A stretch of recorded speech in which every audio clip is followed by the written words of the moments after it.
into the hands of Monk. Monk defended by SGA. He'll hoist from deep, and he airballed it out of bounds. And you will take that gladly, having the ball out of Westbrook's, out of AD. Buddy. And Dort, he's got it. No, he doesn't. Instead, he throws it away. Melo, not there. Boy, the Lakers are getting 1,000 chances, it seems.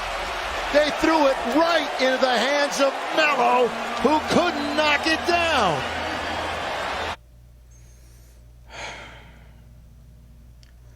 This is the 2021-22 Lakers season in a nutshell. But how did we get here? Let's rewind a bit. But first, some background knowledge. The Lakers are one of the greatest franchises in NBA history. There's no doubt about that. They share the record for the most amount of championships, have had multiple Hall of Famers play for them, both past and present, and have the second most amount of wins of all time. The list goes on and on for the Lakers, but we're not here to talk about the Lakers' accomplishments. No. Today, we're here to talk about how the Lakers have had the most disappointing team in NBA history.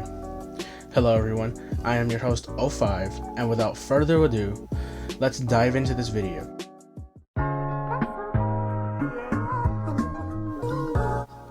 If we want to see where everything went wrong for the Lakers, we would have to travel back in time. We would have to travel back to the 2021 playoffs.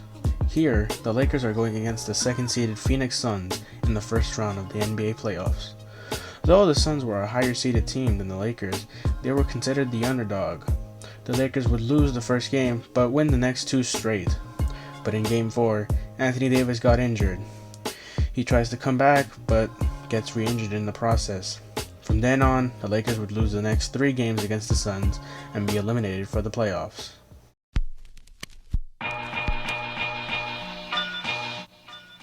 Fast forward to the offseason, and the Lakers are now seeking help for LeBron James and Anthony Davis. This is so that they wouldn't always have to carry the load. So on July 29th, 2021, the Lakers would trade away Kyle Kuzma, Kentavious Caldwell-Pope, Montrezl Harrell, and a first-round draft pick for none other than Russell Westbrook. Westbrook was just coming off a season where he averaged another triple-double, the 5th in fact. He averaged 22 points, 12 assists, and 11 rebounds on 44% shooting.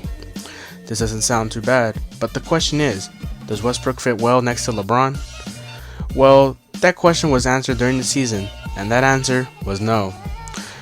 Though this season he has averaged a respectable stat line of 18.7 rebounds and 7 assists, he hasn't met the expectations and requirements to make the playoffs this season. But he is not the only problem.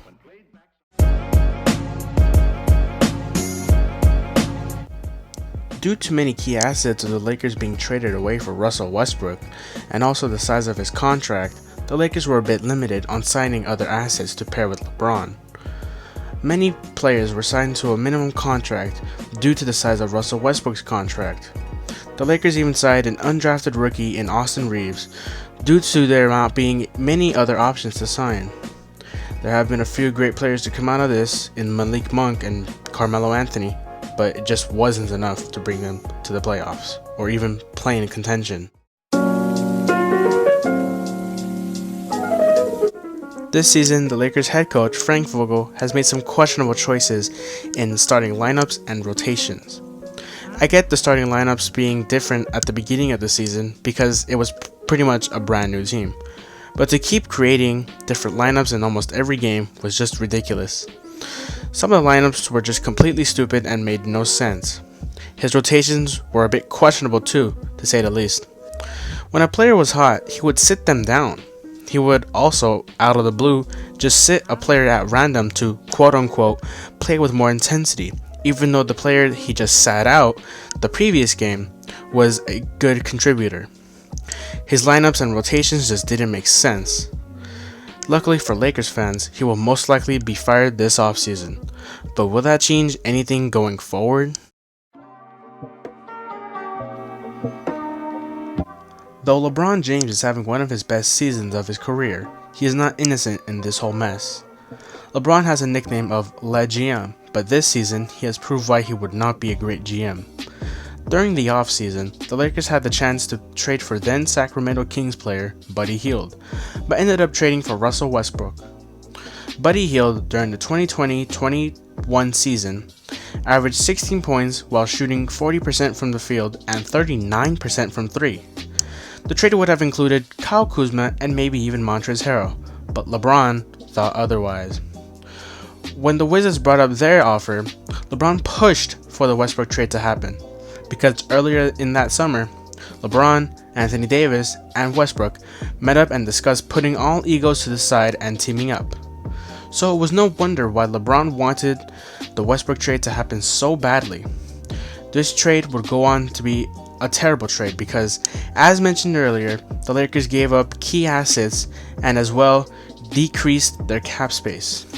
Let's hope LeBron doesn't force another superstar to join the Lakers. Oh.